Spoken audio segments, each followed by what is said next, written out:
Look at them. He wears the Empress's jewels. He is beautiful, is he not? Picture this. You're walking through the streets of ancient Rome in the year 67 AD, and you witness something that makes your blood run cold. The emperor himself, Nero, is strolling through the forum with what appears to be his new wife, stunning young woman, draped in silk and jewels, but whispers follow in their wake, because everyone knows the horrifying truth. That woman beside the most powerful man in the world was once a boy named Sporus, and what Nero did to him represents one of the most disturbing acts of psychological and physical abuse in recorded history. Before we dive into these forgotten stories of survival and suffering, if you enjoy learning about the hidden truths of history, consider hitting that like button and subscribing for more content like this.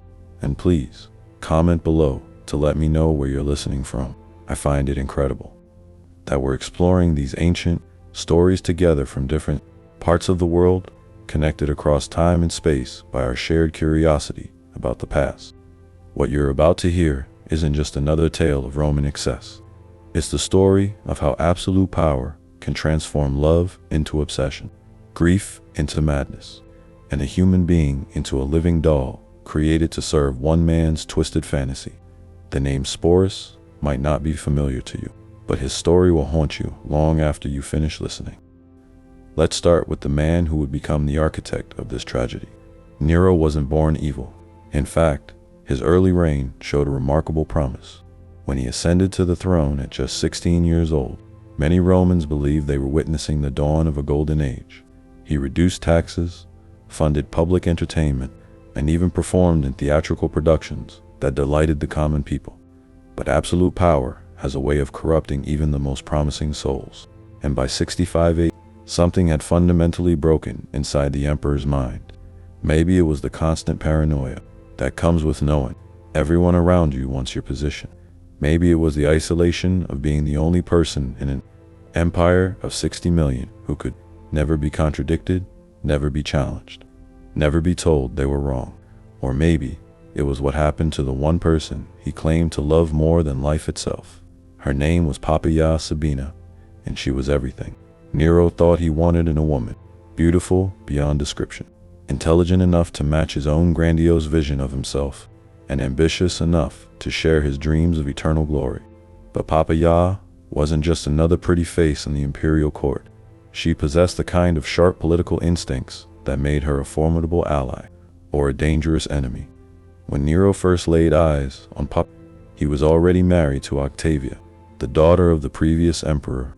It had been a cold, loveless, political marriage. Poppaea represented everything that Octavia was not.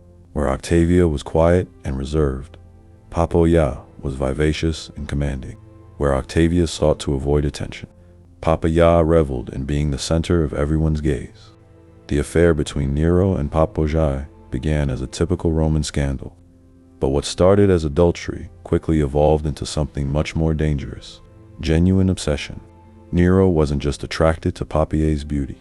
He was consumed by her in a way that terrified even his closest advisors. Ancient historians describe Nero's behavior during this period as increasingly erratic and possessive. He would fly into murderous rages if other men so much as looked at Poppaea too long during public functions. He began stationing guards around her at all times, ostensibly for protection, but really to monitor her every interaction.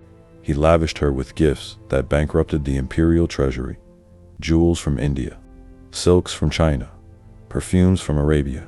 But perhaps most tellingly, he began to reshape reality itself to accommodate his obsession. First, he divorced Octavia, a shocking move that alienated many supporters. Then, he announced his intention to marry Poppaea in a full imperial ceremony. The wedding was a spectacle of unprecedented luxury, with Nero sparing no expense to demonstrate his devotion. Yet, even marriage couldn't satisfy Nero's need to possess Poppaea completely. He began to isolate her from family and friends, surrounding her with people who owed their positions entirely to his favor. He commissioned dozens of portraits and sculptures of her, not just for public display, but for his private chambers, so he could look upon her image even when they were apart. Ancient sources tell us that Nero would sometimes spend hours simply watching Papoya as she went about her daily activities. This wasn't romantic devotion. It was the behavior of someone who had confused love with ownership, who saw another human being not as an independent person, but as a beautiful object that existed solely for his pleasure. Papoya, for her part, seemed to understand the dangerous game she was playing. She was intelligent enough to recognize that her beauty and near obsession gave her unprecedented power, but also shrewd enough to realize this power came with enormous risks. She began using her influence to advance her family's interests, building a network of supporters who would protect her if Nero's affections ever wavered. But Papoya had one fatal flaw. She wasn't afraid to stand up to Nero. Unlike everyone else in the imperial court, who had learned to anticipate the emperor's moods, Papoya retained her independence of spirit. She would argue with him about policy decisions, criticize his artistic pursuits, and even mock his performances when she thought they were subpar. The details of what happened on that fateful day in 65 AD vary depending on which ancient historian you believe, but the outcome was always the same. During what started as a typical domestic argument, some sources say about Nero coming home late from chariot races, others about his theatrical pursuits, the emperor lost control in a way that would haunt him forever. According to Tacitus, the argument escalated when Papoya dared to criticize Nero's priorities, suggesting he cared more about his public image than his responsibilities. As a husband and father, she was pregnant at the time, carrying what would have been their second child, and perhaps the stress made her less willing to tolerate Nero's increasingly erratic behavior. What happened next has been debated by historians for centuries, but the consensus is that Nero, in a fit of rage, either kicked or struck his pregnant wife with such brutal force that she suffered fatal internal injuries. Some sources suggest it was a single blow to her abdomen. Others describe a sustained attack that left her bleeding and unconscious on the marble floor. Imagine the moment when Nero realized what he had done. The man who commanded 30 legions, who could have anyone executed with a word, who was worshipped as a god in eastern provinces, had just destroyed the one thing he actually cared about. The woman he had obsessed over was dying because of his own uncontrolled violence. Ancient sources describe the scene that followed as one of the most pathetic in imperial history. Nero reportedly threw himself on Papoya's body, alternately begging her forgiveness and commanding her to live, as if his imperial authority extended even over death itself. He summoned the best physicians in Rome, offering them fortunes to save her life, threatening them with torture if they failed. But it was too late. Papoya died within hours, taking with her the unborn child who might have been Nero's heir. In that moment, something fundamental broke inside the emperor's mind. The grief that followed wasn't just emotional devastation, it was a complete break with reality. Nero's mourning became legendary. He refused to have Papoya's body burned, according to Roman custom, instead having it embalmed and placed in a tomb more elaborate than those of previous emperors. He declared her divine, established a cult in her honor, and spent days talking to her corpse, as if she could still hear him. The imperial court now had to navigate an even more treacherous landscape. Courtiers were expected to participate in the fiction that Papoya was somehow still alive, referring to her in the present tense and leaving her favorite seat empty at banquets. Anyone who suggested the emperor should move on was immediately exiled or worse.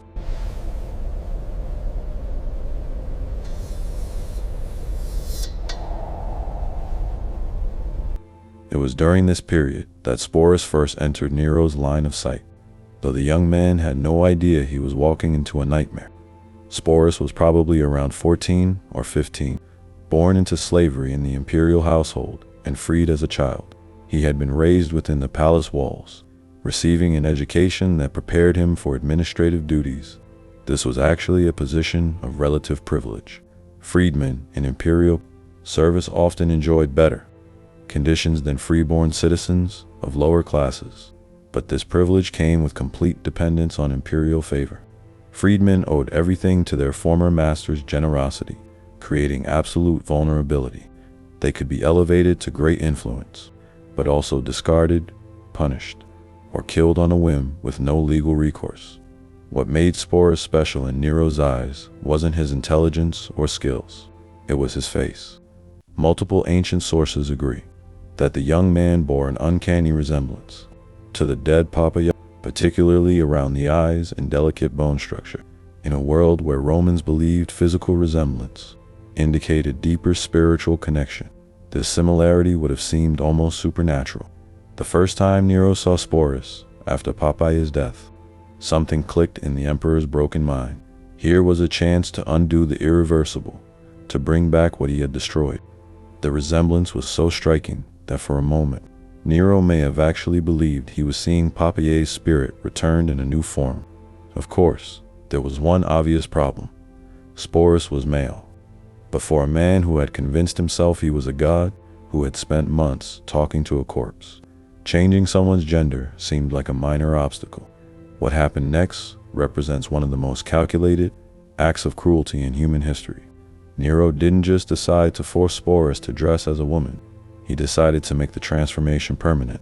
The emperor summoned the best physicians in Rome and ordered them to perform surgery on the young man purely to make him appear more feminine. This wasn't just mutilation. It was a systematic destruction of Sporus' identity as a human being. The procedure was dangerous, painful, and irreversible, often resulting in death from infection or blood loss. But even if Sporus survived, he would be forever changed, emotionally and socially. He would never father children, never experience normal relationships, never even be considered fully male by Roman society. The surgery took place in the imperial palace, in quarters specifically prepared for the purpose.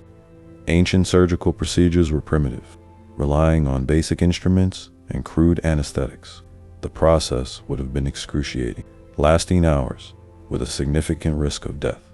Sporus would have been held down by guards while physicians approached, with their instruments, knowing his screams would fall on deaf ears. Once Sporus recovered, a process taken weeks or months, Nero announced something that shocked even jaded Roman aristocrats. He was going to marry the young man in a full imperial wedding ceremony. The preparations took months and consumed enormous resources. Sporus was given a new name, Sabina, after the dead empress, and moved to special quarters where he could be prepared for his new role. Imperial seamstresses created an entire wardrobe, designing gowns that would flatter his modified physique and hide remaining masculine characteristics. Master jewelers crafted ornaments specifically for him, many incorporating gems that had once belonged to Popoya herself. These weren't just accessories. They were tangible links to the dead woman, physical reminders of the person Sporus was being forced to replace. Makeup artists taught him cosmetic techniques to feminize his features. They showed him how to use kohl to make his eyes appear larger, how to apply rouge for rosy cheeks, how to use powders to soften facial angles. These lessons weren't just about appearance. They were exercises in the systematic erasure of his original identity. Hairdressers instructed him in elaborate styling techniques, fashionable among aristocratic Roman women. His hair was cut, curled, and arranged in complex patterns, often incorporating expensive ornaments. The process could take hours daily, requiring multiple servants and heated metal tools. But perhaps most psychologically damaging were lessons in feminine behavior and Sporus was assigned tutors who taught him how to walk, sit, and gesture in appropriately ladylike ways. He learned how to hold his hands, position his feet, arrange his clothing when seated, and move through space, conveying grace rather than masculine strength. Voice coaches worked with him to modify his speech patterns, teaching him to speak in higher tones and adopt linguistic mannerisms associated with feminine discourse. This was perhaps the most challenging aspect, as vocal patterns are deeply ingrained and difficult to change consciously. Can you imagine the psychological torture of this transformation? Every day, Sporus was forced to look in mirrors, reflecting back a stranger wearing his face. Every lesson in feminine behavior reminded him that his identity was being systematically erased. Every piece of jewelry that had once adorned a dead woman was now a shackle binding him to a role he never chose. Behold, citizens of Hellas, a voice mightier than Orpheus, a presence more divine than Apollo himself. The wedding was scheduled for spring 67 AD, timed to coincide with religious festivals that would add ceremonial weight. Nero spared no expense, treating it as a legitimate imperial wedding worthy of the greatest emperor in Roman history. The ceremony took place in the largest palace hall, decorated with imported flowers and illuminated by thousands of oil lamps. Musicians played traditional wedding songs while servants offered the finest wines and delicacies. To outside observers who didn't know the full story, it might have looked like a normal imperial wedding, but those in the know understood they were witnessing something unprecedented and disturbing. Here was the most powerful man in the world publicly marrying a surgically modified teenage boy dressed as his dead wife. The ceremony included all traditional Roman rituals, exchanging vows, joining hands, sharing sacred bread, signing legal documents, making this union official. The guests played their parts with accomplished acting skills, offering congratulations and expensive gifts while maintaining appropriate joy. But the atmosphere must have been thick with barely concealed horror, fascination, and the nervous energy that comes from participating in something fundamentally wrong.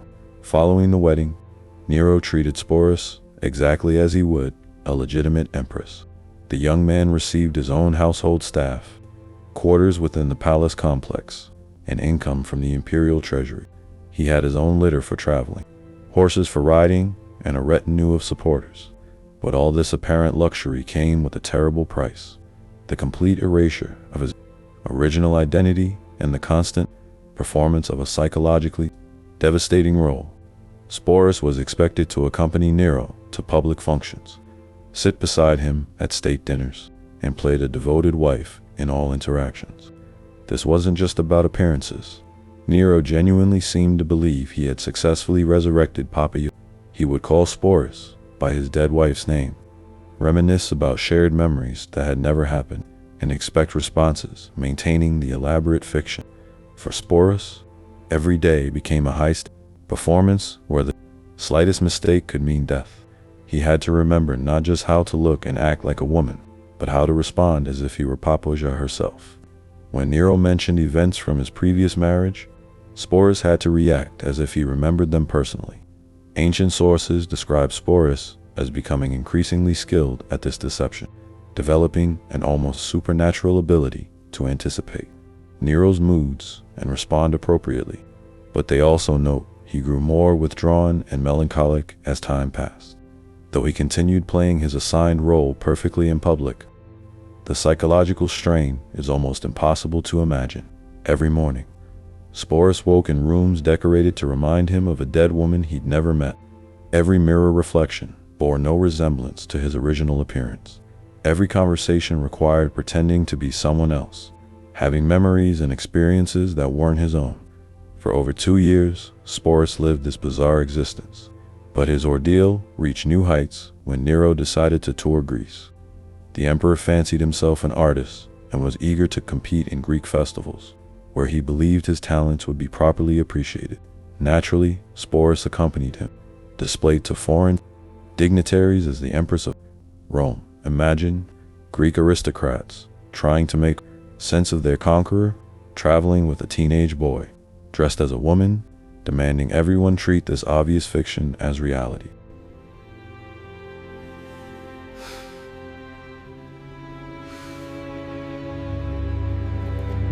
But by 68 AD, Nero's excesses had finally pushed the Roman establishment too far. Rebellions broke out across the empire, led by governors tired of the emperor's erratic behavior and neglect of governance. The Praetorian Guard declared opposition to Nero's continued rule, and the Senate condemned him as an enemy of the state.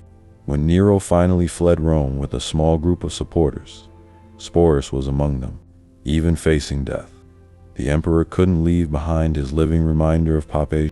They holed up in a villa outside Rome, waiting for either rescue or capture, while Nero alternated between grandiose escape plans and theatrical preparations for suicide. When word came that enemies were closing in, Nero finally chose death over capture. But his suicide left Sporus incredibly vulnerable. As one of the most visible symbols of Nero's reign, he was both a valuable prize and a dangerous liability for whoever claimed power next. What followed was perhaps even more tragic. Sporus became a political pawn, passed from one powerful man to another like valuable property, first claimed by Nymphidius Sabinus, then by Oath, then by Vitellius each treating him much as Nero had, keeping him dressed as a woman and calling him by Papalia's name. It was under Vitellius that Sporus' nightmare reached its ultimate conclusion. The new emperor decided to use him for public entertainment in the Colosseum, specifically in a reenactment of mythological scenes involving violence and humiliation. For Sporus, this represented the ultimate degradation, being sexually humiliated in front of thousands for their amusement. Rather than submit to this final humiliation, Sporus made the only choice that was truly his own in years. He took his own life, probably by poison. Sometime in 69 AD, he was probably no more than 20 years old. In death, Sporus finally escaped a grotesque theater that had consumed his life. His story became a cautionary tale about the dangers of absolute power and the human cost of imperial excess. But ancient historians seemed less interested in Sporus as a person than as a symbol of imperial decadence. What makes his story so haunting isn't just the abuse he endured, but how he was systematically stripped of identity and agency. From the moment Nero decided he resembled Pompey, Sporus ceased to exist as an individual and became, instead, a canvas for the emperor's twisted fantasies. The fact that Sporus chose death over further humiliation suggests that somewhere beneath the layers of forced femininity and imperial conditioning, some spark of his original self survived. His suicide was both a tragedy and a final act of the refusal to be degraded further, even at the cost of his life. Perhaps most tragically, we know almost nothing about who Sporus was before his transformation. What were his hopes and dreams? What did he want to do with his life? All of that was erased when he became Nero's living doll, replaced by a performance so complete that his original identity disappeared entirely.